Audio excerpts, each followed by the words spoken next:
dans l'univers, tout l'univers qu'on a exploré, qui est observable jusqu'à maintenant, les éléments atomiques qui ont été découverts, c'est simple. Il y a 75% de tous les éléments découverts jusqu'à présent, tous les éléments découverts jusqu'à présent, c'est de l'hydrogène. 24% de tous les éléments découverts, c'est de l'hélium. Et moins de 1%, c'est les autres éléments observés jusqu'à présent dans l'univers, dans le tableau périodique de Mendeleïev. D'accord? Tous les éléments, y compris les éléments transuraniens. Quand vous allez dans le tableau périodique de Mendeleïev, il y a tous les éléments et en bas, il y a 2 lignes, c'est les éléments les plus rares. Et tout ça, c'est 1%. OK? Mais ce qui est étonnant, ce n'est pas ça. Ce qui est étonnant, c'est qu'entre 1 et 10 milliards de fois, le nombre d'atomes d'hydrogène dans l'univers, c'est le nombre de particules de lumière. Entre 1 à 10 milliards de fois, le nombre d'éléments d'hydrogène, c'est le nombre de particules de lumière. En d'autres termes, l'univers est composé de 99,99999% de lumière. Pour notre perspective classique de la physique qu'on observe dans l'univers jusqu'à maintenant, c'est que de la lumière. C'est donc logique de dire que l'univers, s'il est principalement constitué de lumière, eh bien, que la lumière ne se limite pas juste à ce que nous voyons avec nos sens. C'est les rayons X, les rayons gamma, les fréquences cosmiques, les ondes radio, tout le spectre entier de la lumière qui va de 0,4 nanomètres à 0,8 micromètres. OK ? 99,999% de l'univers est constitué de lumière. Et c'est donc logique que votre organisme, le mien, tous les organismes biologiques qui se manifestent et qui sont créés dans cet univers sont photoréceptifs et photosensibles. Ça veut dire qu'ils envoient de la lumière et qu'ils reçoivent de la lumière. OK ? Ça signifie ça que, eh bien, on va réagir à la lumière. Donc, si on examine très attentivement les atomes, on va découvrir que l'hydrogène lui-même est constitué de quoi? D'un proton et d'un électron. Le proton, lorsqu'il passe par son processus de désintégration, donc on va aller vraiment à l'élément plus bas, on a quoi? Un positron. Donc, l'hydrogène, c'est quoi? L'atome, c'est positron-électron qui constitue un atome. Donc, si on prend un positron et un électron et qu'on les fusionne ensemble, ça fait de la lumière. Donc, en fait, l'hydrogène, c'est que de la lumière gelée ou liquide. Et donc, si on fusionne les hydrogènes pour obtenir de l'hélium, tous les autres éléments au fur et à mesure de leur évolution, c'est-à-dire tous les éléments qui constituent l'univers, on va découvrir qu'il s'agit en fait de lumière congelée, des formes matérialisées de lumière. Donc, votre corps tout entier, votre existence sont en réalité des sortes de vestiges d'une expérience de lumière primordiale, le photon. C'est juste un processus simple si nous le comprenons maintenant. Alors, j'arrive à pourquoi je parle de ça avec toi, Xavier. Maintenant, si on réfléchit une seconde, on s'arrête une seconde et on réfléchit. Si on prend notre corps physique et qu'on le décompose en sous-systèmes, on a le système nerveux, le système cardiovasculaire, le système génito-urinaire, le système immunitaire, et qu'on décompose ces systèmes en organes spécifiques. On prend les organes, on les réduit en tissus, on prend les tissus, on les réduit en cellules, puis on prend les cellules, on les réduit en organelles, et les organelles en macromolécules, puis les molécules, puis en atomes, et enfin en particules subatomiques. Eh bien, on se rend compte que notre corps entier, c'est en fait, si vous avez compris jusque-là, vous êtes bon, c'est de la lumière gelée. Exactement. Donc, notre corps tout entier, c'est des ondes et des particules. La lumière, c'est ça, ondes-particules. Et en fait, chaque atome possède sa propre fréquence de lumière. Et chaque molécule, chaque arrangement entre les atomes dans les molécules sont spécifiques aux fréquences de la lumière. Notre corps est donc littéralement un système de réception et de diffusion de la lumière. Mais la lumière a 2 composantes. Et je vais décrire ces 2 composantes dans 2 états. Et là, on parle de physique quantique, dans son état conditionnel et dans son état inconditionnel. Ou bien on peut parler de son état quantique et son état classique. Inconditionnel quantique, classique conditionnel. Donc, votre corps, notre corps physique, lorsqu'il est réduit en système, eh bien, ce sont des systèmes de réception et de diffusion d'énergie électromagnétique. Et si on définit la lumière comme un quantum, Max Planck, ça vous parle? C'est qui connaît Max Planck? Eh bien, si on le définit selon la définition de Max Planck et plein d'autres auteurs dans le domaine de la mécanique quantique, eh bien, ils décrivent la lumière arrivant en petits paquets, en quantum. en petites unités minimales appelées quantum, qui sont essentiellement des longueurs d'onde de lumière, tout simplement. Donc, en réalité, votre corps est constitué de quantum, et si on lui impose, si on lui superpose, on l'immerge avec l'esprit, que certains vont définir comme le synonyme du corps, d'autres vont le définir comme un épiphénomène, d'autres vont le définir comme un champ qui est transcendant à la forme pensée, le corps. Eh bien, je pense qu'on peut nous considérer ça des trois manières, c'est OK, parce qu'on est dans le quantique. Tous les trois sont vrais finalement, on peut le considérer comme ça tous les trois. Et ensuite, on va pouvoir dire que l'esprit, c'est également constitué d'ondes de lumière, mais dans son état inconditionnel, quantique, dans son état non classique. Je vais expliquer ça dans une minute. Et je ne sais pas si vous connaissez Freeman Dyson. Freeman Dyson, ça vous parle? Einstein le considérait de son temps comme l'un des plus grands génies de son temps. Et quand il était jeune homme, il disait en fait ce qu'il a déclaré, que la conscience pourrait être en fait un nuage de particules de lumière chargées. Ça revient aux conclusions qu'on vient d'avoir ensemble. Mais c'est quoi un nuage de particules chargées de lumière? Eh bien, on va en parler après. Mettons ça de côté, un nuage de particules chargées de lumière. Maintenant, prenons la donnée de notre corps et notre esprit sont donc des systèmes de réception et de diffusion de lumière. Notre corps physique capte les informations à travers des sens et nos sens sont le visuel, l'auditif, le kinesthésique, l'odorat et le goût, VACOG. Et il a aussi une fonction motrice où il va exprimer, notre cerveau il va s'exprimer selon l'électroencéphalographie, l'électrocardiographie, l'électromyographie, et il va donc émettre des longueurs d'onde de lumière. Donc, par conséquent, il reçoit de la lumière et il émet de la lumière. Et il est fait de lumière. Mais nos esprits, quand ils se superposent à travers notre corps, à l'intérieur, à l'extérieur, comme vous voulez, d'accord?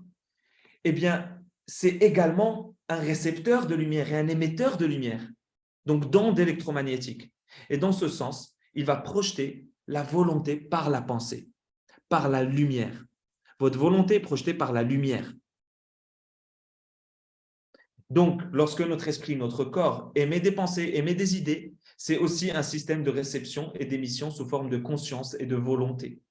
On a donc un corps-esprit composé de quoi? De vibrations. C'est pour ça que quand deux personnes s'aiment, ça vibre entre eux. Ça vibre, ça va vers toi, part vers moi, ça va vers toi, ça va vers toi et ça vibre. On est tous d'une certaine manière des vibrateurs.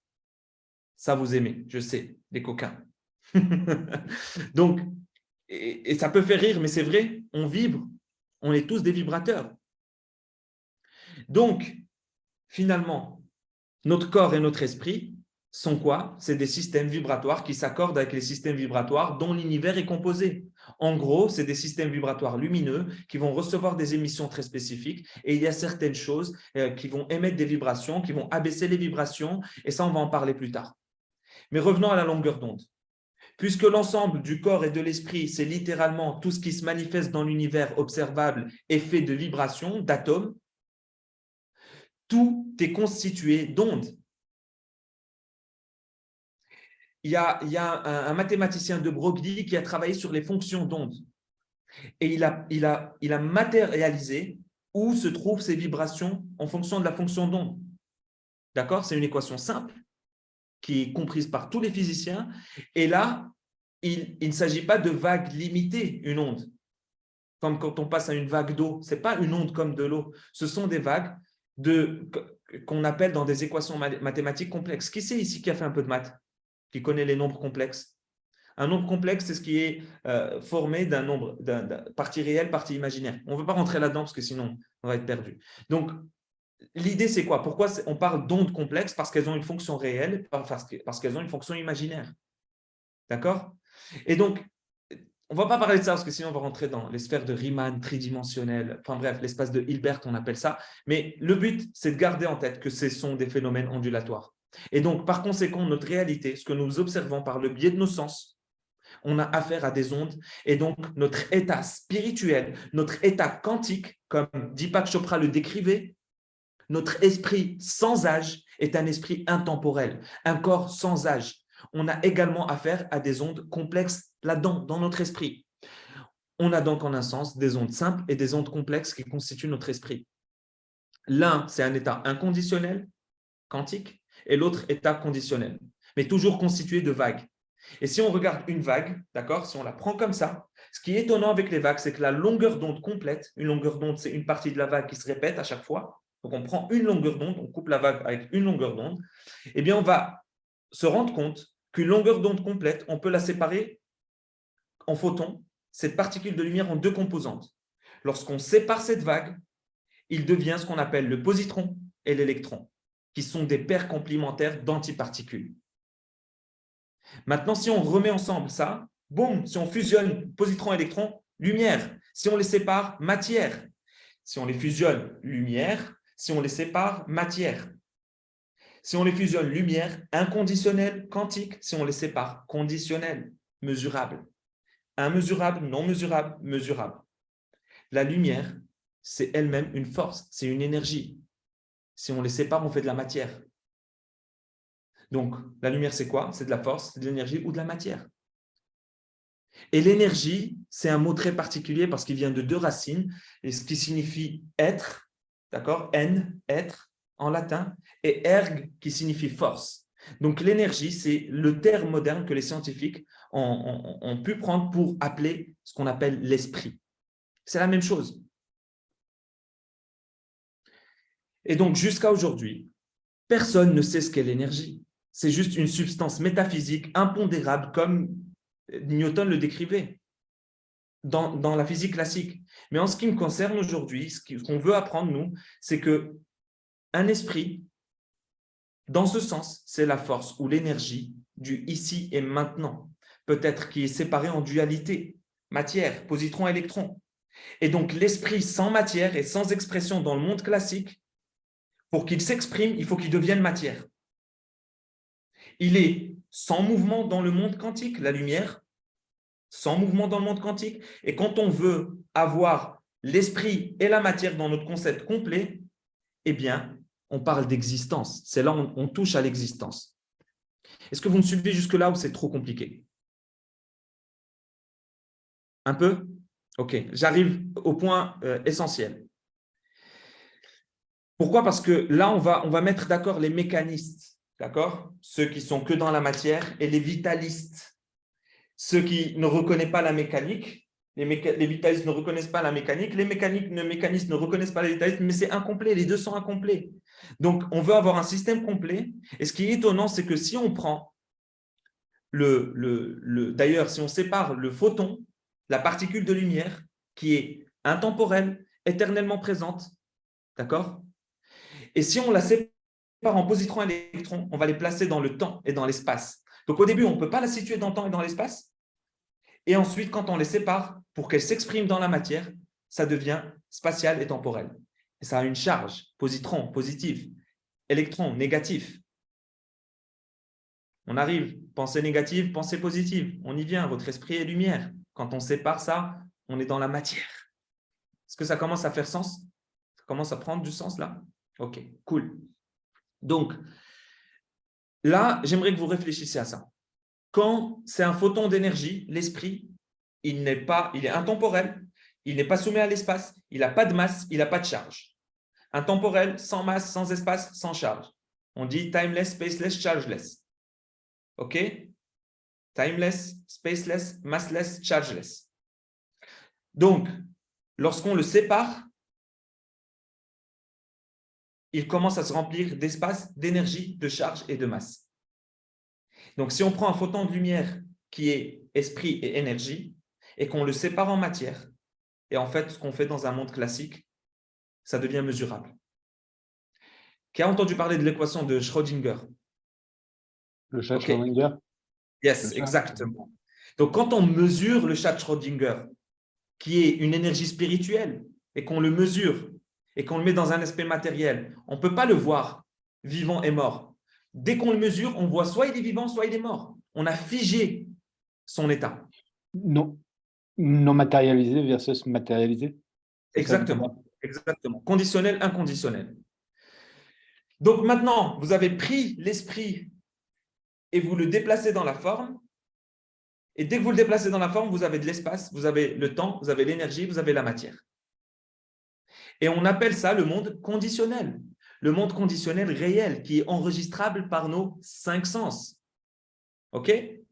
Donc, quand on revient en arrière et qu'on les fusionne ensemble, ils font un saut quantique et ils deviennent photons dans un état inconditionnel. Inconditionnel signifie sans charge, sans temps, sans masse. Et donc, on passe d'un état inconditionnel à un état conditionnel. Un état conditionnel qui est enregistrable par nos sens, qui est mesurable.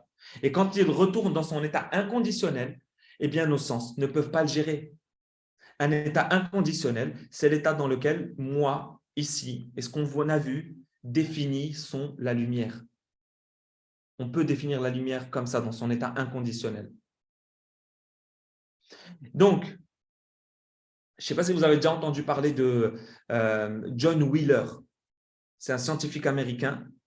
Quand on lui a posé la question sur la divinité, qui est Dieu pour toi? Il a dit que Dieu, et dans toutes ses hypothèses, qu'il définirait Dieu comme un quantum de lumière. Parce qu'il est spaceless, chargeless, massless, timeless. Universel. Ça rejoint les religions, en fait, dans la définition de Dieu. Dieu partout, omniscient, omniprésent, tout ce que tu veux. OK? Donc, Dieu, je dirais donc finalement que la conscience, dans son état quantique complet, serait un esprit inconditionnel. Et on va définir ça ensemble, entre nous, on va définir ça comme l'amour inconditionnel. On va poser la définition que la divinité, la vérité de l'état spirituel, ce qui est inconditionnel, qui est omniprésent en un sens, parce qu'il est intemporel, il est spaceless, c'est l'amour. Donc l'amour et la lumière, c'est la divinité. Et d'ailleurs, la divinité, si on retourne aux racines originales, ça signifie quoi? Émaner la lumière. Lumière. Exact. Et Aristote, il disait qu'il y a un moteur immobile qui fait bouger toutes les choses qui émanent de la lumière. Et il appelait ça comment? Le logos, le lux. Ce lux, cette lumière, ce logos ou divinité a donné naissance en un sens à l'humanité. Lorsque, justement, elle est polarisée dans une existence dualiste dans la forme. On va l'appeler l'information manifestée dans la forme.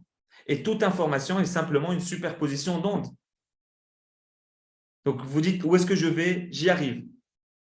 Je sais que c'est très technique, mais j'y arrive. Donc, finalement, je résumerai simplement jusqu'à maintenant que dans un état inconditionnel, on a l'esprit. Et dans un état conditionnel, on a la matière. L'état matérialiste et dualiste a une forme. Okay? Et l'état conditionnel, spirituel, c'est juste l'essence. Ce n'est pas une existence. On va appeler ça l'expérience. OK? Donc, l'idée, c'est quoi, finalement?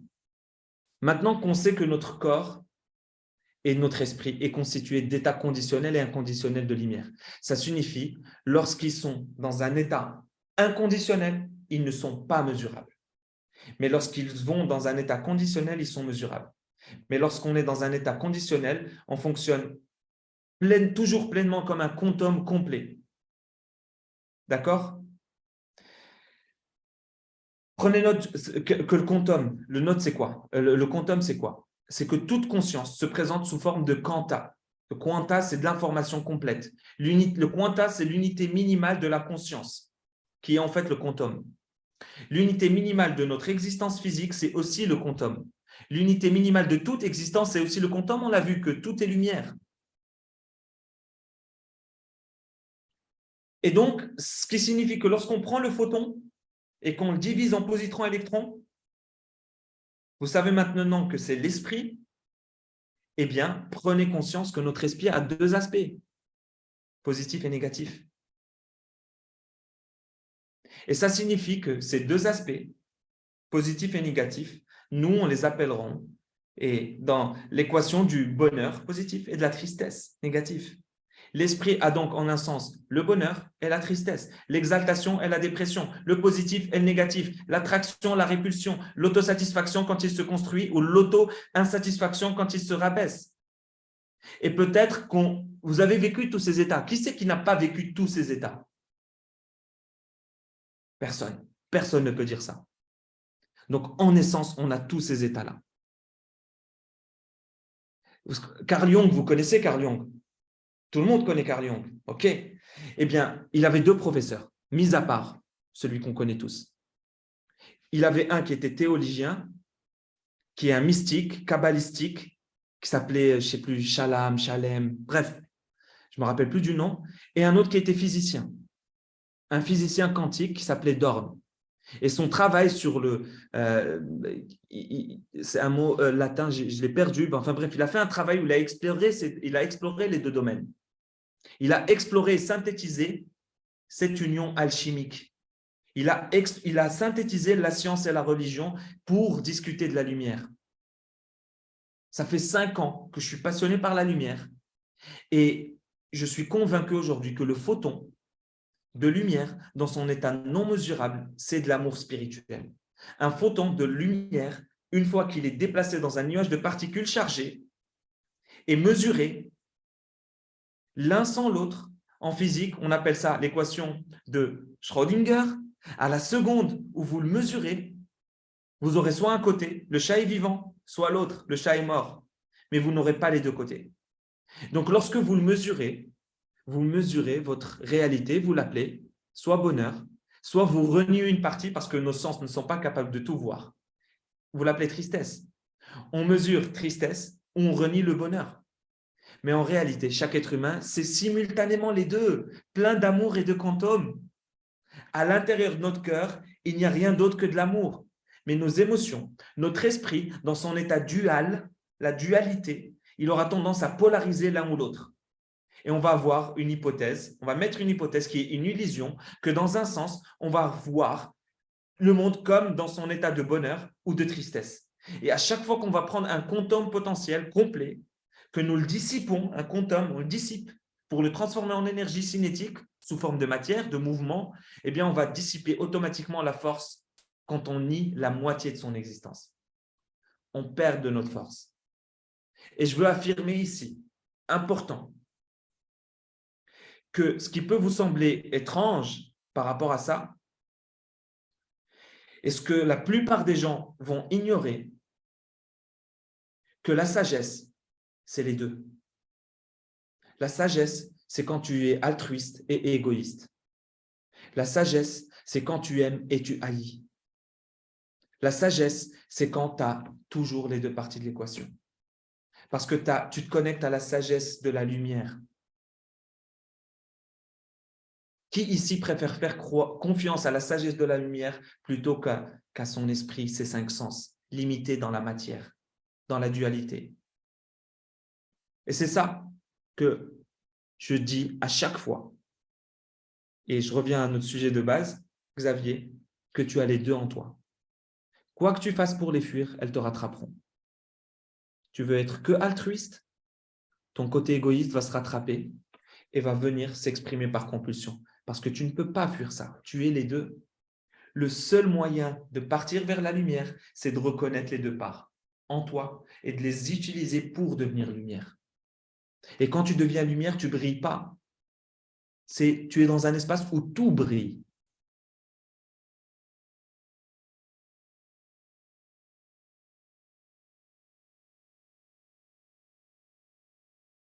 Est-ce que vous comprenez la puissance du module 1? Tout le module 1 repose sur ça. Tout ce que vous allez faire sur rééquilibrer vos perceptions, c'est pour vous ramener ici. C'est ce que je fais tous les jours parce que j'essaie toujours de revenir vers la lumière, vers la lumière, vers la lumière, de repartir dans mon état inconditionnel. En gros, c'est la loi de la bipolarité chez Chopra, je crois, non? Un truc comme ça? Exactement. C'est ça, hein? Mhm. Donc, quand tu fais ce choix-là, tu vas forcément rentrer sur le spectre et du coup, tu vas aller sur les deux. Exactement. Dès que tu commences à voir une partie de la réalité, tu es dans la matière. Tu es sorti de l'amour inconditionnel. C'est pour ça que quand on fait le processus, les 14 colonnes que vous allez voir dans la partie 4 et la partie 5 du module 1, eh bien souvent, à la fin, ce qui se passe, c'est qu'on a une larme de gratitude. La gratitude, c'est quoi? C'est l'amour. L'amour, c'est quoi? C'est la synthèse et la synchronicité des opposés complémentaires.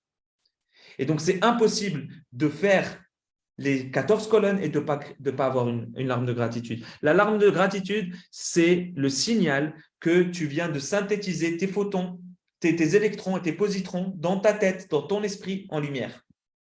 Donc, que tu as l'image complète et tu ne peux que aimer ce qui t'arrive. Et là, tu vas vibrer à haute fréquence.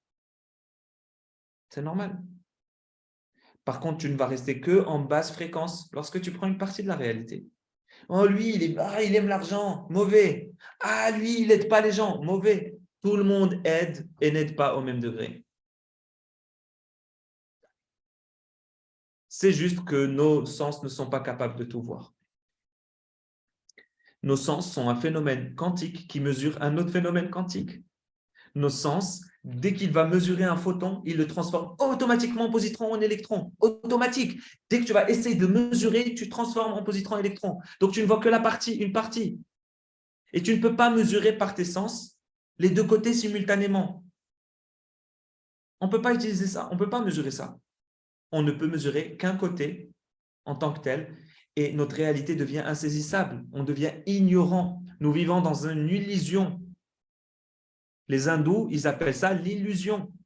On ne voit pas les choses dont nous pensons être attirés ou repoussés. On voit que les choses que nous aimons, que nous n'aimons pas. Des choses qu'on va appeler bonnes ou mauvaises. Dans l'état quantique complet, il n'y a rien d'autre que de l'amour, au-delà du bien et du mal. C'est transcendant à un état dualiste. Ça transcende l'état dualiste. Donc, quand on mesure quelque chose, on voit automatiquement à travers de l'ignorance. Nos sens sont ignorants. Et on a trouvé un moyen pour ne plus être ignorant. Vous avez le module 1, les amis. Il vous aide à avoir la mesure complète, à ne plus mesurer, mais à synthétiser.